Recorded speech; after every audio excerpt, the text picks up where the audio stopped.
చిన్నారిని చంపిన నిందితులను అరెస్టు చేయాలని ఆదేశాలు జారీ చేశామని, గుర్తు తెలియని వ్యక్తులు చంపారని రిపోర్టులో ఉంటే వైకాపా నేతలు పదే పదే అత్యాచారం చేశారని ప్రచారం చేసి వారి కుటుంబ సభ్యులను మనోవేదనకు గురిచేస్తున్నారని ఏపీ హోంమంత్రి అనిత మండిపడ్డారు. పొంగనూరులో మృతి చెందిన బాలిక తండ్రి అస్మతుల్లాతో సీఎం చంద్రబాబు నాయుడు మాట్లాడారు. ఈ సందర్భంగా హోంమంత్రి అనిత మాట్లాడుతూ పొంగనూరులో మైనర్ బాలిక మృతిని వైకాపా రాజకీయం చేస్తోందని మండిపడ్డారు.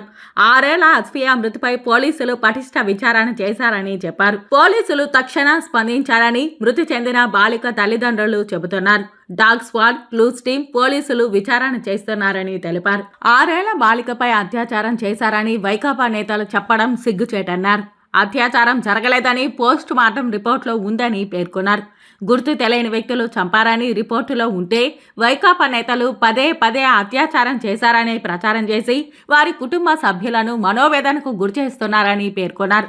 వైకాపా నేతల రాకను స్వాగతిస్తున్నామని చెప్పారు. జగన్మోహన్ రెడ్డి సీఎంగా ఉండగా పులివెందులలో జగన్మోహన్ రెడ్డి ఇంటి పక్కనే సామూహిక అత్యాచారం చేసిన 5 ఏళ్లలో కేసును తేల్చలేదా అని చెప్పారు.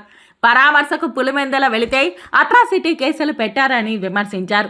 జగన్మోహన్ రెడ్డి పాలనలో వందలాది మహిళలపై మిస్సింగ్ కేసులు, అత్యాచారం కేసులు నమోదయ్యాయని పేర్కొన్నారు.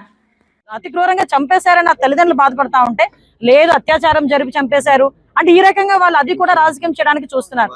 కేవలం రాజకీయాలకి, చావుల్ని కూడా రాజకీయాలకు ఉపయోగించుకునే పరిస్థితి వైఎస్ఆర్సీపీలో ఉంది తప్పించి అంతకు మించి ఏమీ లేదు. అందుకే నేను అప్పీల్ పెడుతున్నా, ప్రజలకు అప్పీల్ పెడుతున్నా, మైనార్టీ సోదరులకు అప్పీల్ పెడుతున్నా.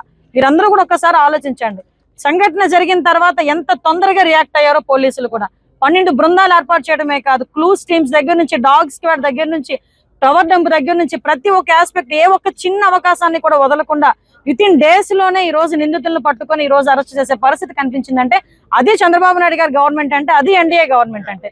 అలా మానేసుకొని అది చూసి ఓర్వలేక దీన్ని కూడా రాజకీయం చేయడానికి పక్కపక్క నియోజకవర్గాల నుంచి ఇక్కడికి వచ్చి రెచ్చగొట్టేది ఏంది నాకు అర్థం కావట్లే.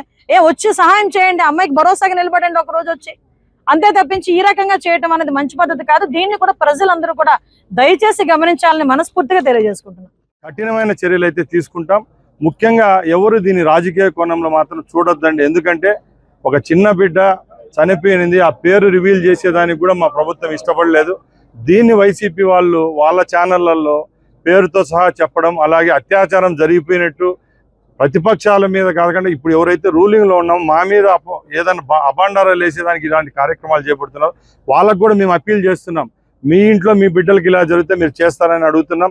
గత 5 సంవత్సరాలు మీరు అధికారంలోకి ఉన్నారు. మీరు అధికారంలో ఉన్నప్పుడు ఇలాంటి సంఘటనలు వందలు వేలుగా జరిగినాయి. ఇంకొకటి చెప్తున్నాం, ఇక్కడ ఎవరైతే స్థానిక శాసనసభ్యులు ఉన్నారో, ఎంపీ ఉన్నాడు, వాళ్ళ చిన్న ఆయన ఎమ్మెల్యేగా ఉన్నాడు, వాళ్ళకు కూడా ఒకటే అప్పీల్ చేస్తున్నాం. మీరు ఇలాంటి సంఘటనలు ఎప్పుడు రాజకీయ పరంగా చూడొద్దండి. మీకు వీలైనంత సాయం చేసేట్టుకంటే ఆ కుటుంబానికి మీ చేయూత ఇవ్వండి. అలాగే ప్రభుత్వం తరఫున మేము ఒకటే చెప్తున్నాం, ఇప్పుడు మా సీఎం గారు కూడా లైన్లోకి వస్తున్నారు మాట్లాడేదానికి. ఆ కుటుంబంతో తప్పకుండా రాబోయే కాలంలో ఇలాంటి చర్యలు చేపట్టేదానికి ముందుకెళ్తాం.